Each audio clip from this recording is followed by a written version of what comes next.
Okay, welcome back, folks. This is Carlos006, so we're going to continue our Let's Play of King's Quest III, To Err is Human. Now, I unfortunately had a little bit of a snafu, in which it seems I just recorded 2 hours of footage for nothing. So, I'm going to try and do it over.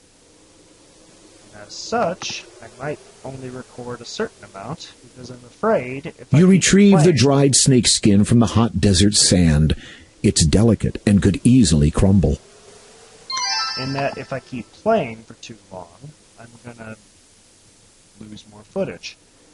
So, These two... I'm not quite sure how much footage I have versus how much footage I don't have. You pick and poke among the... I'm also not sure what I have found and what I haven't found. Which is why You pick and... having footage fail on you kinda sucks. Hey.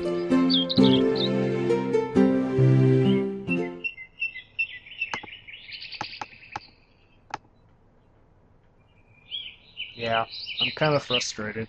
I pretty much did a good 2 hours worth of footage, only for it to fail. So, kind of annoying. Where was I? This should at least demonstrate the fact that I am very much devoted to this. Else I wouldn't be doing it again. I don't know, I've never used this footage, I've never used this video program before, so...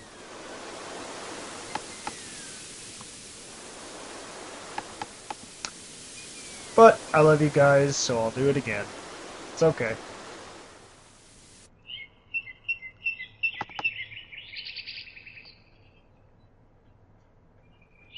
Despite the fact...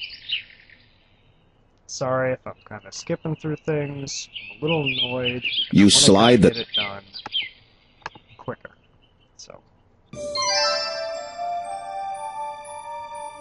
Especially the fact that I have to narrate this all over again.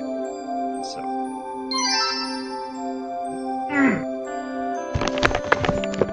Today, I stepped off Manannan's mountain for the first time, though he would kill me without hesitation if he knew. My only regret is that I've waited so long. What I have learned this day alone, the townspeople are not the wretched creatures I was led to believe, only the outcast ruffians are to be avoided. They all fear my master, and have spent their lives in the coldness of his shadow. This book, which I happened upon by a stream, shall be a record of my discoveries. They may prove vital, for as I approach my 18th year, I feel an ever-growing dread. My wizard has ill plans for me. It seems that my fears were warranted. Manannan keeps a near constant eye on me nowadays. I feel like a field mouse under Mel's gaze. But for all my master's vigilance, I have managed to collect things.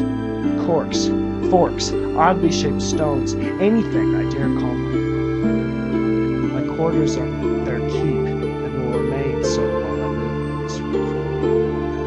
In the meantime, I look forward to my next excursion. I promised that barmaid I would pay another visit.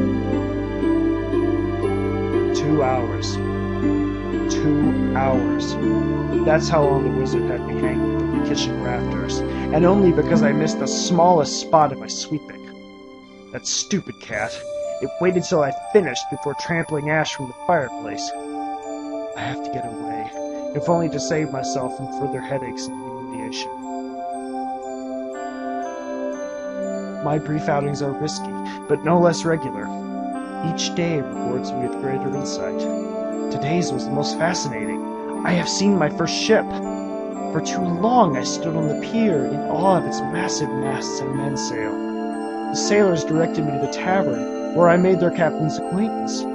The old salt keenly related his tales of treasure and pirates, and when asked if I might join his crew, he proceeded to test my nautical knowledge.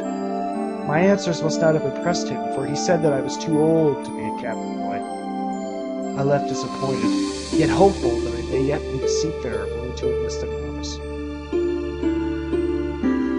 A week remains before I come of age. I shall expect no better treatment from Manan then, nor do I dare hope that freedom will accompany it. If I am to enjoy a semblance of this life, and I know what I must do. I spent the last 2 days in town, cleaning practically everything I could find, so as to earn enough to pay my way aboard that vessel. This is my only chance. Manannan does not often take such long journeys, and it is my every intention to be gone by the time he returns.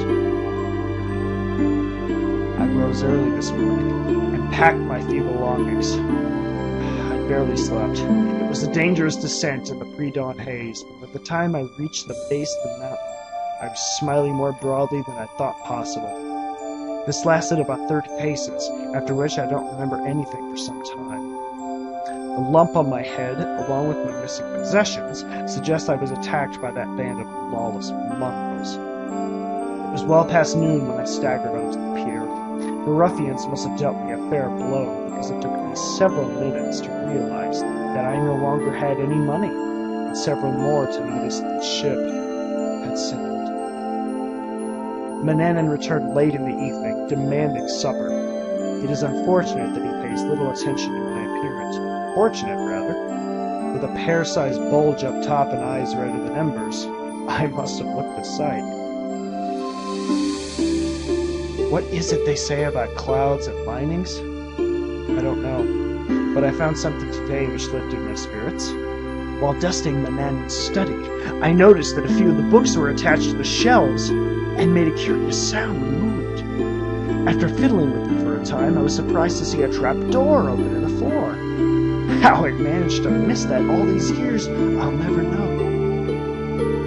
Unfortunately, the noise had woken Manannan, and I had no choice but to leave this secret unexplored. For now.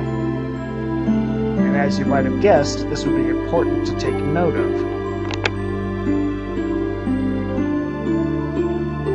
So if you'll excuse me.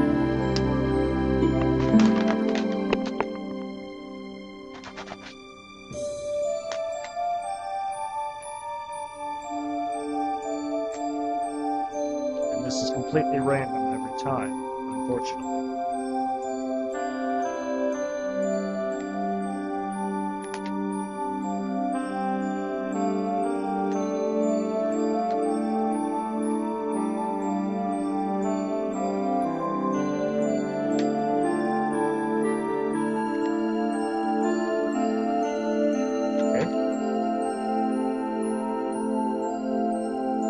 I waited for Manannan to resume his usual spying of the townsfolk before returning to his study. Descending through the trapdoor, I found myself in my master's workroom, his den of dark design. Certain the spells could assist me once the necessary ingredients were found. I headed for the staircase. On the floor lay a scrap of paper. I picked it up and beheld my doom. Written over and over down one side was a list of names, my name, each dated 18 years apart. I have little time. Uh-oh. It's nearing dawn. I've no more need of sleep. Despite a day and night spent scouring the door, one vital ingredient has eluded me. The mandrake root! If it exists, then it is not my destiny to find it, nor to escape. The key to my freedom I will hide in a remote part of Ludor. Today is this Gwydion's 18th birthday. I can only hope the next will have a better one, for that is all I feel as I go to see my master one final time. The rest of the pages are blank. Yes, it would appear I am not the only Gwydion, and it appears I have little time. I'm going to cut this one right here. I'll talk to you guys soon. Colonel 006, out.